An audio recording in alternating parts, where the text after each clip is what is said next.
Kembali lagi di program Tribun News on Cam, Tribuners. Hari ini barengan sama Nilai, kita bakalan ngobrol-ngobrol bareng sama seseorang. Ini jago banget buat niruin suara karakter, bahkan suara hewan juga udah bisa ditiruin gitu ya. Tapi beberapa waktu terakhir aku lihat kalau dia berhasil niruin sekitar 100 lebih, kira-kira sekarang udah nambah belum ya?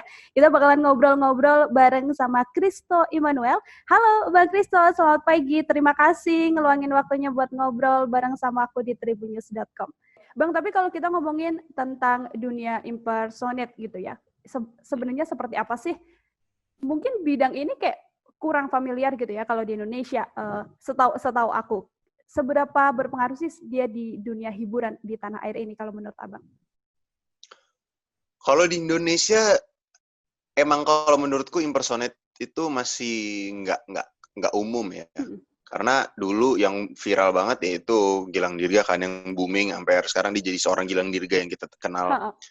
Lalu kalau impersonate, aku justru kenapa aku bisa lebih impersonate karakter dari pop culture di Amerika, karena di sana itu sesuatu yang common banget, sesuatu yang biasa di culture-nya Amerika, kayak banyak TV show, banyak acara-acara di internet, kayak Netflix gitu, acara-acara gitu yang mengedepankan atau menggunakan impersonating ini gitu.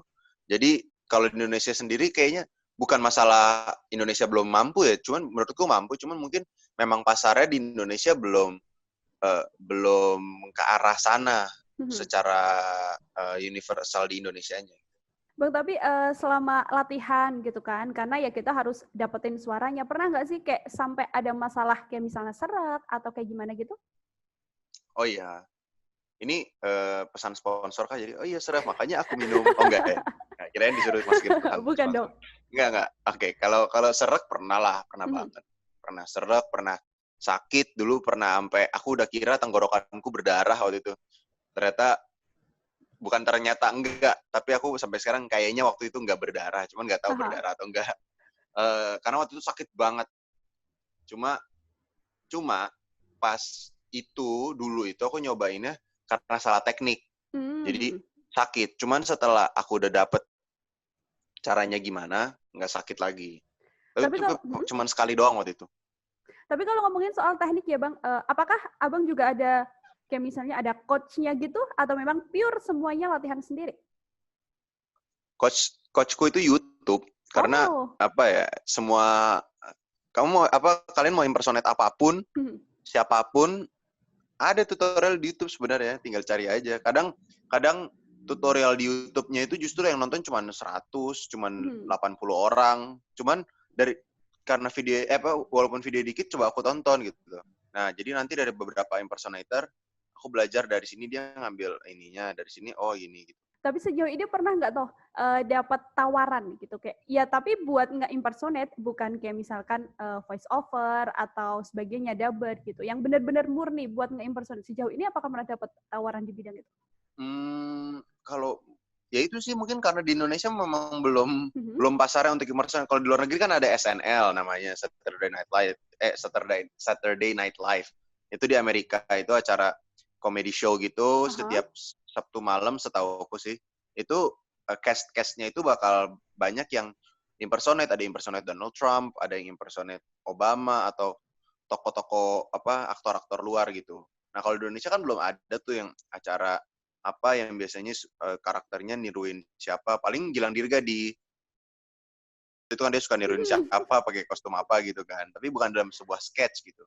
Jadi sampai sekarang sih belum ya, dan aku ngerasa kayaknya kalau aku ditawarin juga agak kurang masuk sama pasar di sini, karena kalau misalnya aku ditawarin pasti biasanya yang disuruh ditiruin kan karakter-karakter Indonesia juga dong harusnya. Nah, itu yang aku agak lemah di situ gitu sih. Nah, tapi paling kalau untuk niru impersonate kemarin sempat dapat kesempatan untuk menirukan suara Pak Soeharto untuk filmnya Susi Susanti gitu. Itu dapat juga karakter suaranya Pak Soeharto dah. Waduh, lama banget. Aku sekarang udah nggak bisa sih. Jadi beberapa karakter yang begitu juga, yang kayak dipelajarin banget, nanti setelah udah lama akhirnya hilang karena istilahnya ya harddisknya udah penuh, jadi harus dihapus. Ntar, tapi kalau mau belajarin lagi bisa. Cuman pasti kalau aku mau pelajarin Pak Soeharto lagi jauh lebih cepat karena kemarin udah sempat bisa kan. Bang, tapi di Instagram juga kan kayak ada beberapa yang lagi nge-impersonating tokoh, tapi sekaligus acting gitu kan. Kayak ya memang itu lagi acting gitu. Apakah seorang Christo Immanuel juga tertarik untuk menjadi seorang aktor? Dulu justru memang itu cita-cita aku dulu sih pas dari SD aku pengen banget jadi aktor. Tapi ya we'll see, mungkin bisa jadi aktor one day kali gitu. Amin. Amin. Tapi sebenarnya keinginan terbesar dari Christo itu apa sih? Sampai sekarang sih memang cita-citaku adalah di bidang perfilman. Aku makanya itu juga ambil perkuliahan perfilman. Cita-citaku tuh dari dulu tuh memang pengen jadi sutradara aktor. Jadi tapi makin kesini agak goyah sih gara-gara udah pernah praktek dan setengah mati. Kayak aduh nggak mau lagi kayaknya di waktu itu. Jadi waktu itu pernah bikin film dan aku sutradara dan aktor utamanya dan itu capek setengah mati. Tapi dari dulu sampai ya mungkin sampai sekarang ya aku masih pengen jadi sutradara aktor kayak Bradley Cooper di filmnya apa A Star Is Born. Itu kan dia jadi sutradara tapi jadi aktor utamanya juga gitu. Kayak suka banget kayak gitu. Tapi kalau ngomongin soal apa sih yang ingin dicapai dari seorang Christo? Gimana sih selama ini dukungan keluarga buat kamu? Wah, kalau dukungan keluarga sih nggak usah ditanya lagi tuh, mereka ngedukung banget. Kayak aku kan kalau konten nggak cuma di Instagram, di YouTube, tapi aku juga di Insta Story gitu. Aku kalau di story tuh sering bikin suara-suara kambing lah, suara T-Rex lah, terus suka bikin suara-suara apa gitu. Terus suka ditanyain di DM, Bang, keluarga lu gimana dah kalau misalnya lu niruin kayak gitu di rumah, pada nggak marah apa?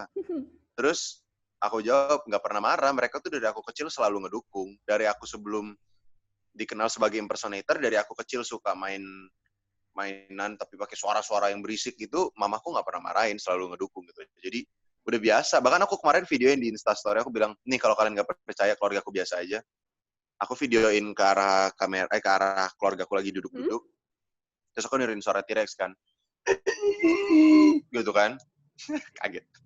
Terus habis aku tiruin, aku videoin, nggak bergeming, mereka cuma diem doang. Terus tiba-tiba mama nanya, kamu udah makan siang, udah makan malam belum gitu. Kayak bener-bener barusan terjadi sesuatu yang normal aja gitu. So, ngomong ke followers kan, nggak percaya. Oke.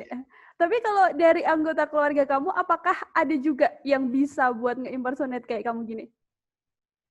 Adekku sih paling dia, tapi bukan impersonate, dia lebih ke dia bisa ngomong bahasa Inggris seperti native speaker gitu, sama kayak aku juga. Tapi kalau boleh tahu apa sih fun fact dari seorang Christo pas lagi berlatih mungkin, atau gimana caranya biar bisa dapet karakter ini? 2 apa 3 dong, aku pengen apa sih fun fact yang mungkin orang-orang juga belum banyak yang tahu gitu ya, selama kamu berusaha buat ngisi satu karakter atau beberapa karakter. Oke, fun fact nomor 1. Video pertama yang buat aku viral itu tahun lalu bulan Februari aku upload itu atas dasar bosen. Jadi waktu itu aku pulang ke rumah di asalku di Cikarang, aku bosen, terus aku bikin video apa gitu. Aku nggak ada tujuan untuk viral sama sekali karena emang di Instagramku dulu tuh aku suka nyampe video ya buat diriku sendiri aja gitu, atau buat teman-temanku lah buat tonton. Pas diupload itu viral dan fun fact-nya itu aku lagi bosen jadi aku bikin video, malamnya pas aku edit filenya korup jadi rusak. Padahal udah selesai. Jadi aku harus ngedit dari nol lagi. Makanya pagi-pagi aku harus ngedit dari nol lagi, terus mikir kayak, edit nggak ya? Males gitu. Nggak usah ngedit. Tapi akhirnya setelah sejam aku mager-mageran, suka kayak, yaudah deh ngedit aja daripada ngapa-ngapain juga. Coba bayangin aku mager, terus saya nggak aku edit. Nggak jadi viral tuh ya? video. Nggak jadi viral. Bener. Itu berkah lah dari harus ngedit ulang gitu. Bener. Memang usaha tuh membuahkan hasil. Asik. Apa fun fact nomor 2 itu apa ya? Kalau pas niruin suara.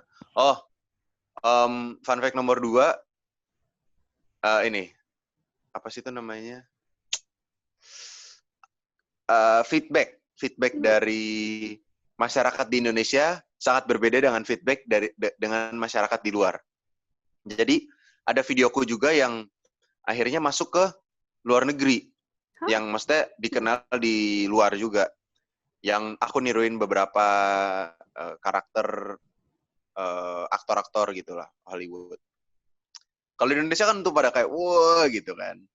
Nah kalau di luar negeri tuh enggak, mayoritas tuh justru lebih ke either ke ngejelekin atau enggak ke rasis. Oh.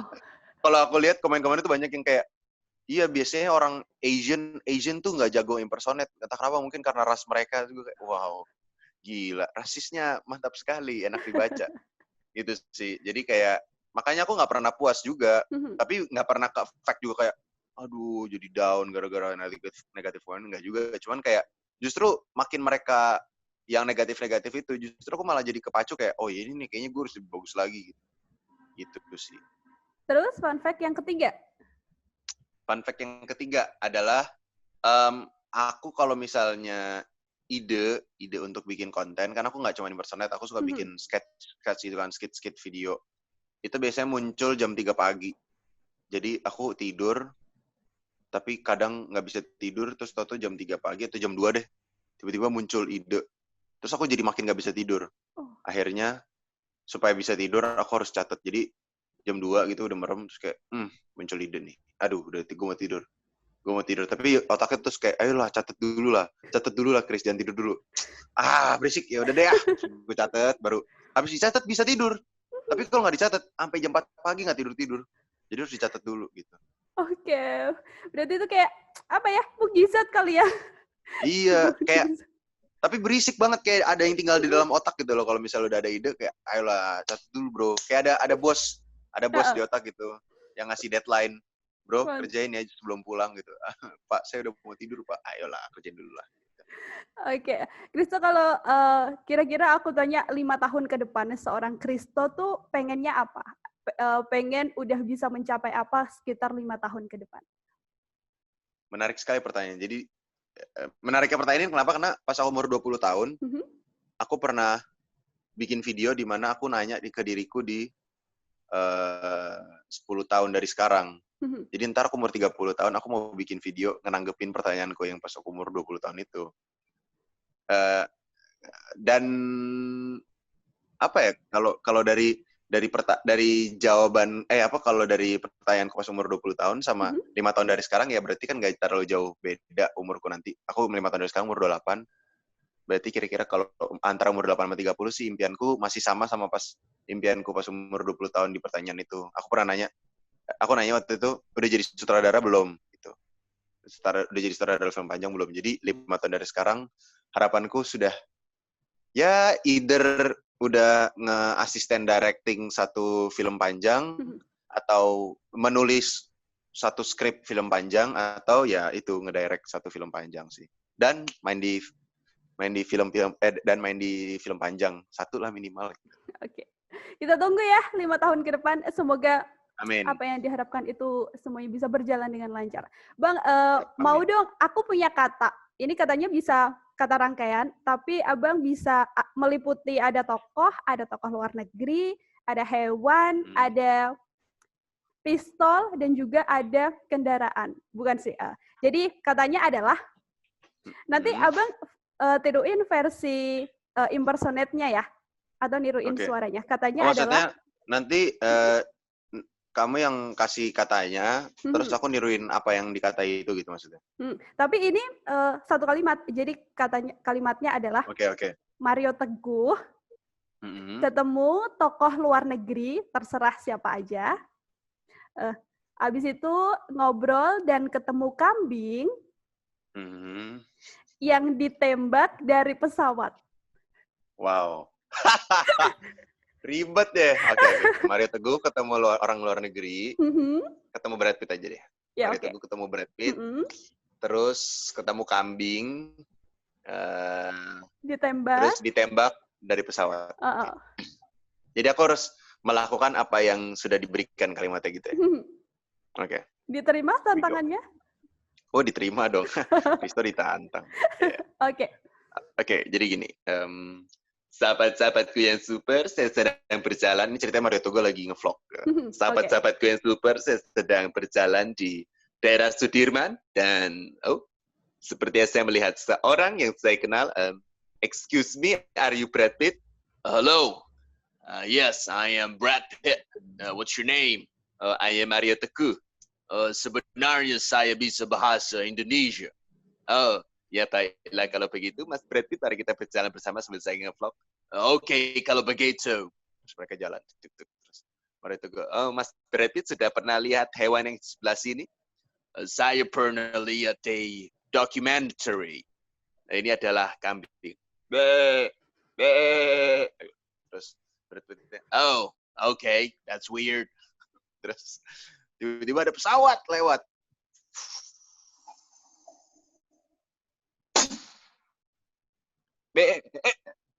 Terus kambingnya mati. Terus Aryo Teguh, ya sekian vlog hari ini guys, kambingnya mati, sampai ketemu di vlog berikutnya. Salam super. Oke.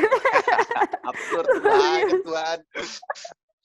Mantap banget. Tapi challenge-nya menarik. Bang, kalau misalkan ada juga orang yang tertarik buat ngikutin abang, bisa nge-impersonate juga, terus bisa ngisiin suara beberapa karakter. Apa sih yang pengen disampaikan dari seorang Christo Immanuel buat mereka yang mungkin tertarik juga? Buat teman-teman yang pengen impersonate atau menirukan suara atau bikin konten atau apapun itu, jangan nyerah, tutup kuping aja kalau ada haters, karena saya punya banyak.